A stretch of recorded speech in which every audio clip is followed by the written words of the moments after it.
I've heard that bad things are coming. People don't realise the horror that's really happening. Like, culture is going to be completely stripped of Manchester. I was born in an era in which it was conceivable for people on two fairly moderate incomes to buy a house. That's completely impossible now. My children will never be able to live in Hackney and buy a house. In today's video, we're asking British people what's wrong with the UK's economy. We'll hear things including about the ridiculous property prices, the impact of foreigners, how things were in the past and how they'll be in the future, and solutions to the UK's economic problems. I'm here with Charlie. Charlie, nice to meet you. Where are you from? I'm from Hackney in East London. Okay. Hackney born and bred, or where have you lived most of your life? 25 years in Hackney. Okay. So I feel very much from there. And before that? I lived in Swansea in South Wales, and I was born about 20 miles from London. And how old are you, if you don't mind saying? I am 67. I had to think about that, didn't I? I would have thought that. Okay, 67. It's hard to believe, I know, but it's true. Okay. So you've probably got a lot of experience of how things have changed over the years in terms of the UK's economy. So I guess the first question is, what do you do? What's your job? Largely retired now, but I used to work as a journalist, and I'm still writer and author and speaker at political events. Given that, what's your, if you're willing to say, your income and expenses? So what's your expenses on a month? My pension from the state is about £880 a month, and then I pick up little bits here and there sometimes, and my partner is working in the National Health Service, so together we just about manage to get by. Okay. And how much are your expenses? Do you have a mortgage? No, we have paid that off, I'm glad to say. Fantastic. I was lucky. I was born in an era in which it was conceivable in Hackney for people on two fairly moderate incomes to buy a house. That's completely impossible now. My children will never be able to live in Hackney and buy a house because it's incredibly expensive. And that's one of the things that is really difficult for young people in Britain today. The question of housing is a central issue. There are many areas in which young people feel angry about society.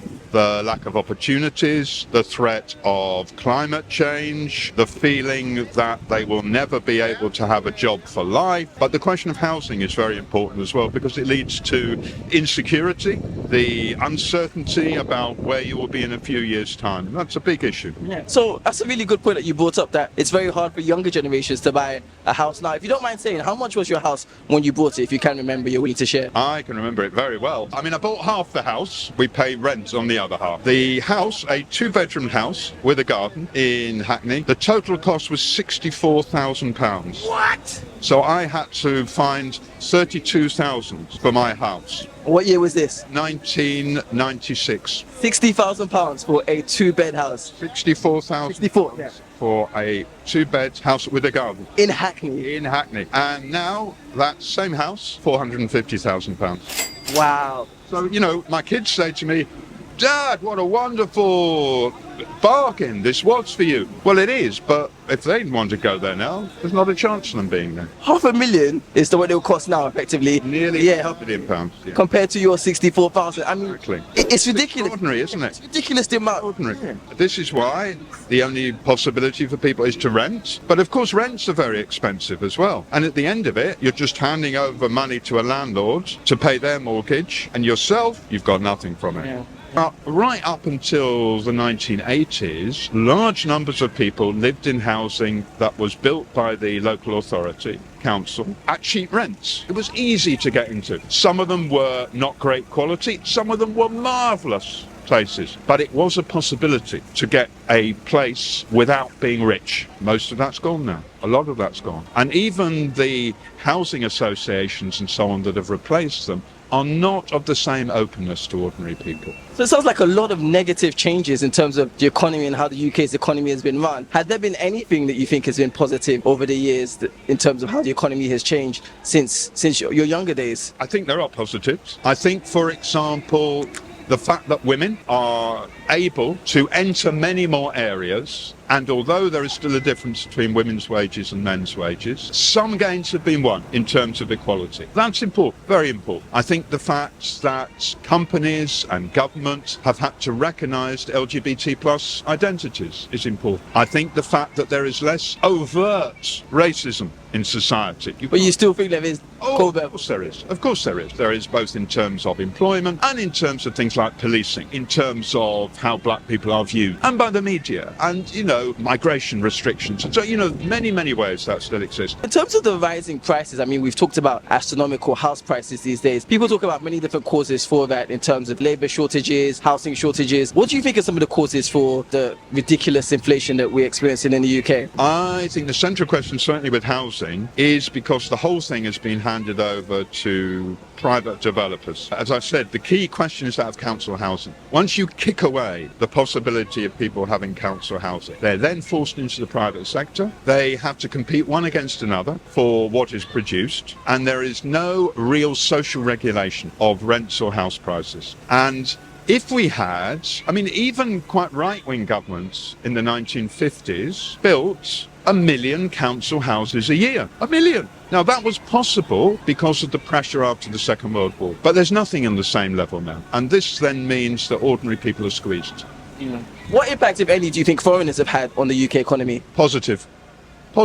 And I know there is a very strong narrative that will be put forward that all our problems are due to refugees and migrants. This is what Nigel Farage and Reform UK say. And in a slightly different tone, it's what the Conservative Party, the Tories, and even the Labour government say, that the problem is migration, illegal migrations, people coming across the channel or whatever. I utterly reject that. I think the problems are the super rich, the corporations, and the politicians who support them. Our enemy doesn't come across the channel in small boats, they come across in super yachts and private jets. And I think we have to find the right people to blame, not the wrong people to blame. In August of 2024, there were vicious riots in Britain, led by the far right, triggered, they were using the appalling murder of 3 young girls in Southport, which they instrumentalized to try and attack migrants and refugees and Muslims. It was very important and very heartening that across Britain, large numbers of people came out against that and said they wanted nothing to do with that. And I think we have to stop Reform UK grabbing more and more of the vote in Britain, and Britain going the same way as Germany, where the AfD, the Alternative for Deutschland, has become a major source, the Rassemblement National in France and so on. We must stop the march of the far right and the fascists. It's very, very important, and that begins with saying our enemies are not people from abroad, our enemies are up at the top of society. How would you like to see the economy improve or change for the future? I'd like to see the renationalisation of the things that were privatised in the 1970s, the water industry, which is in a terrible mess, gas, electricity, the postal service. I'd like to see trade unions have much more power in society. I'd like to see a higher minimum wage. I'd like to see the restoration of council house building, and I would like to see much more regulation of the people at the top of society and a drive against both corruption and profiteering. With regards to nationalisation or renationalisation, do you think the government even has the ability to really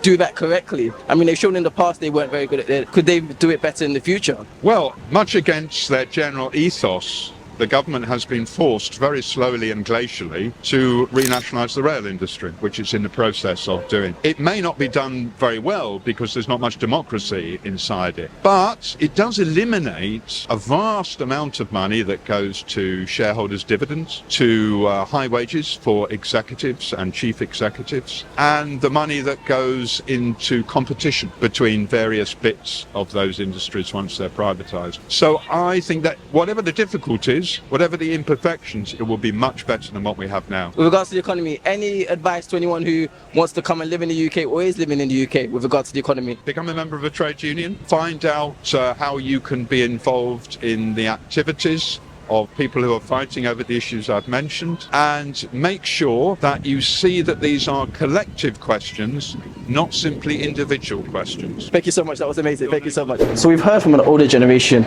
about how they benefited from low house prices to get onto the property ladder and now have so much property value from that increase in prices. But now we're going to hear from some younger generations to see what the reality of life is like for them in the UK with regard to the economy, prices and life in general. Stick around because it's really insightful to hear from younger generations, as we've heard from the older generation as well. I'm here with Hannah. And where are you from, Hannah? Manchester. Great. And how old are you? 25. 25. And what do you do for work? I'm a carer.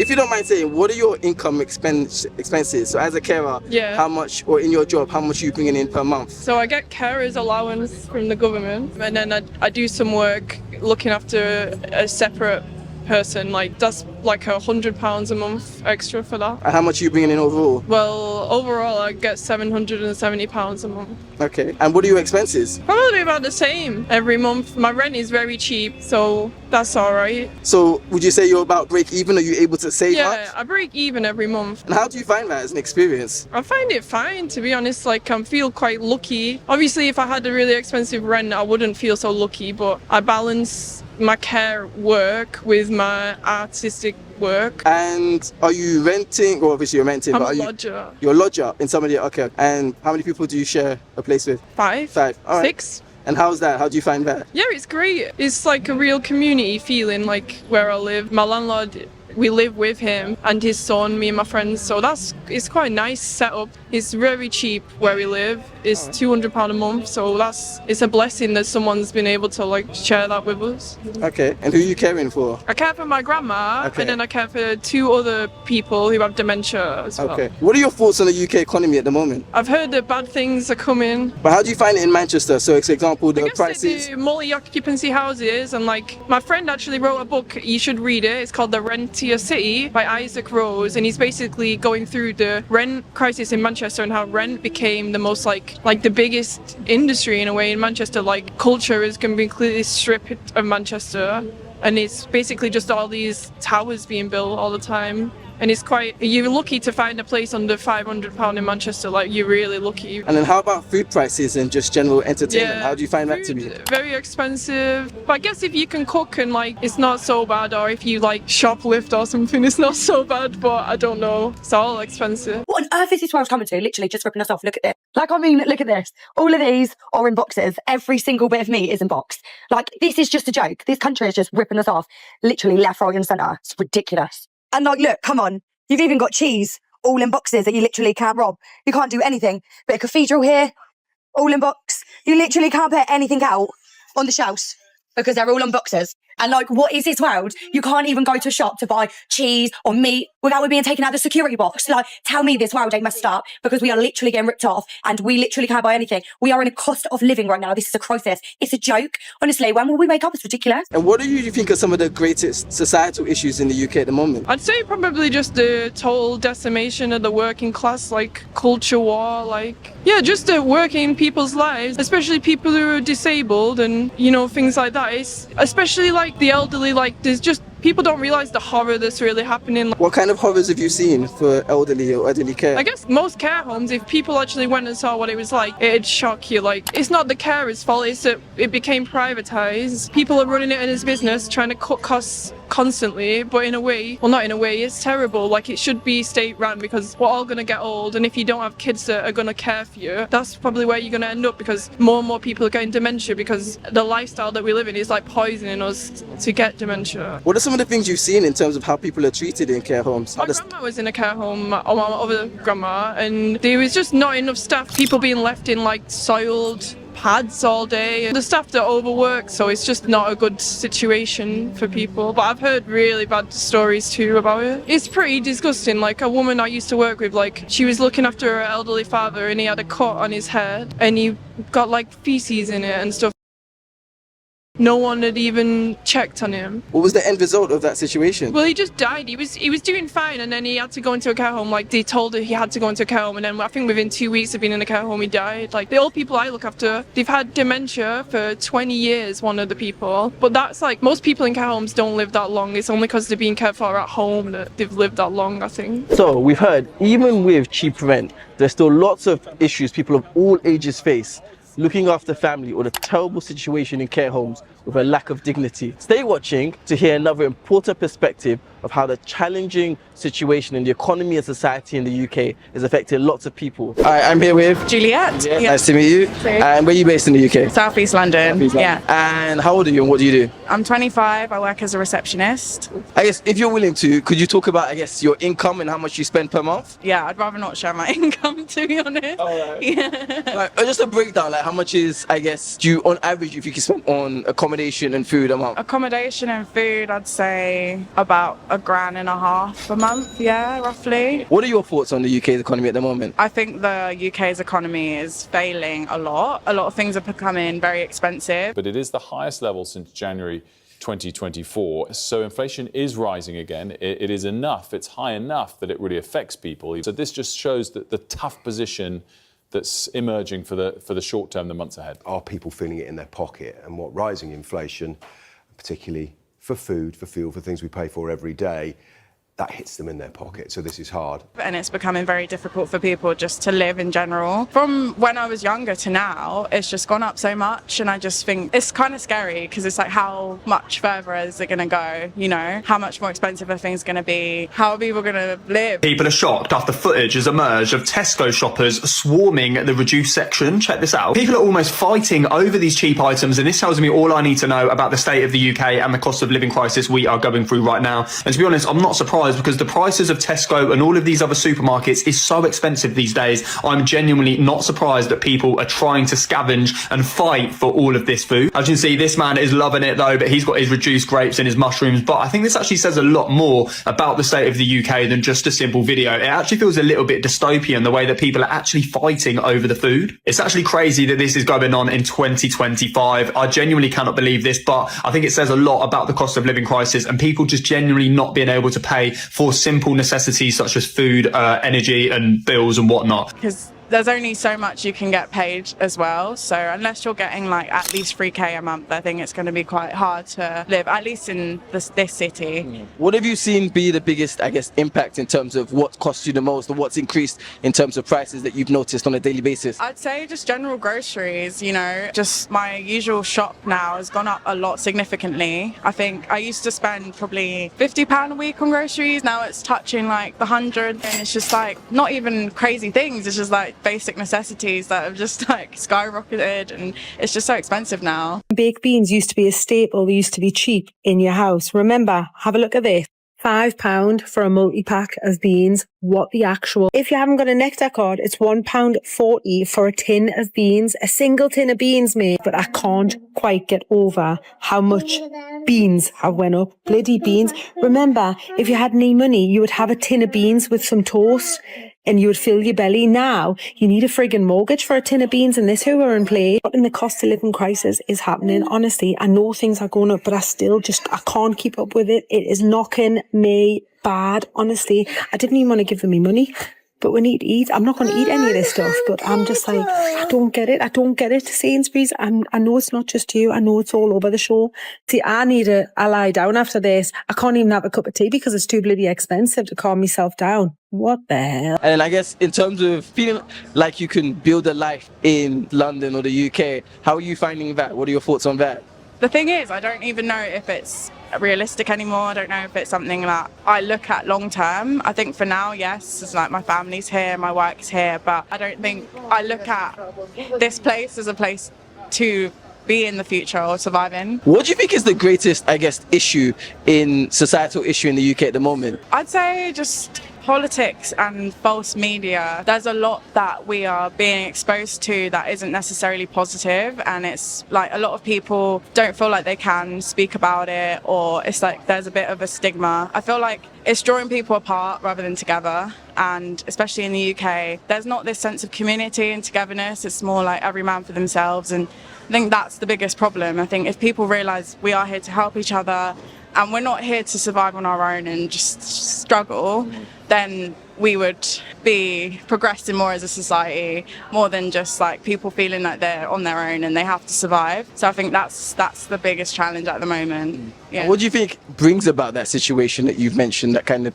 divide? Just the idea that you have to have this hierarchy of who's the survival of the fittest, and like especially since COVID, if you're not making it, then you're left to suffer, and it's like everyone's kind of scared that they're going to have that scarcity, if it's going to be taken away from them, if they think if they grind and they deserve the benefits that they reap, but then they don't think about those that are suffering and those that don't have the advantages or the opportunities that others might have to make a living or to just have a good life, you know. And what role do you think class plays in kind of some of the societal issues? I think it plays a big part because, you know, the working class are finding it a lot more difficult now with things rising, and people don't have the means to just go out and buy a house or buy food either for their kids or themselves. And the upper classes are just, they don't have to worry. There's a clear divide between the upper class and the lower working class, I'd say, yeah. What are your thoughts on how the future of the UK may actually pan out and how it might be in the future? Any concerns, any hopes? My concerns is if it carries on the way it's going now, then it would be like really bad because no one would be able to survive, no one would be happy, and it would just create this big cesspit of just misery. But I am hopeful. I think something has to get really bad before it gets better. So maybe we'll just get to a point where it gets really bad and then things improve, or it could be the opposite and just get worse and worse. But who knows? I think it's good to always have that slight bit of hope. But at the moment, with the way things are going, I'm not very optimistic about where the UK stands. Especially the UK is always that, like, it's like its own thing. It always wants to be its own independent thing, like leaving Brexit, you know, having the monarchy, things like that. It's just never going to integrate with the rest of the world, which is a bit of a shame, but it is the way it is, really. What impact do you think, if any, that foreigners have on the UK and the UK economy? Foreigners have a massive impact on the UK and the foreign economy. Just even my parents included, they came here and they had me, and it's like if I didn't have that, I wouldn't have that sense of culture and that sense of diversity. I think there's a lot we can take from foreigners and the culture and just what they bring, just in terms of the food and the music, the art, the literature, everything, which I don't think a lot of people realise. If you strip that all away, like, the UK wouldn't really be the place to be. So yeah, I think there's a lot that gets brought, and that just a richness of that culture, and just like educating people, bringing in a new side of things, and just not being that one-sided way of thinking and seeing things, you know. What advice would you have to anyone who is living in the UK or wants to come and live in the UK? I'd say make sure that you have money. Or at least a safety net, because it can be difficult. But I don't want to be negative or anything. It is a great place to be, and there's a great opportunities here, especially in London. There's a great sense of diversity. You meet lots of great people, but just have your wits about you. Don't think it's all glitz and glam, because it's really not, and it's not what you see on TV. It's always like you have to fight for what you have, and I wish there was more of a sense of community and togetherness that there isn't so much anymore. It is a great place to be, but just have that in mind that it's not going to be the reality that you might think it is. Fantastic, thank you so much. What did you think of all that was shared in this video? If you live or thinking of coming to the UK, share in the comment section your worries about the future of the UK, wherever it is that you live. I look forward to hearing your thoughts. Catch you in the next one. Hi everyone, my name is Corday, and I'm embarking on an exciting challenge, going from 100 subscribers to 10,000 subscribers in 1 month. I need your help to achieve this. I am a YouTuber, I make great exciting videos, traveling, asking people about hot topics. You can check out my videos, subscribe, follow, share and like. Let's hit this target of 10,000 subscribers in 1 month. Together we can do this. Let the internet unite and let's make this happen.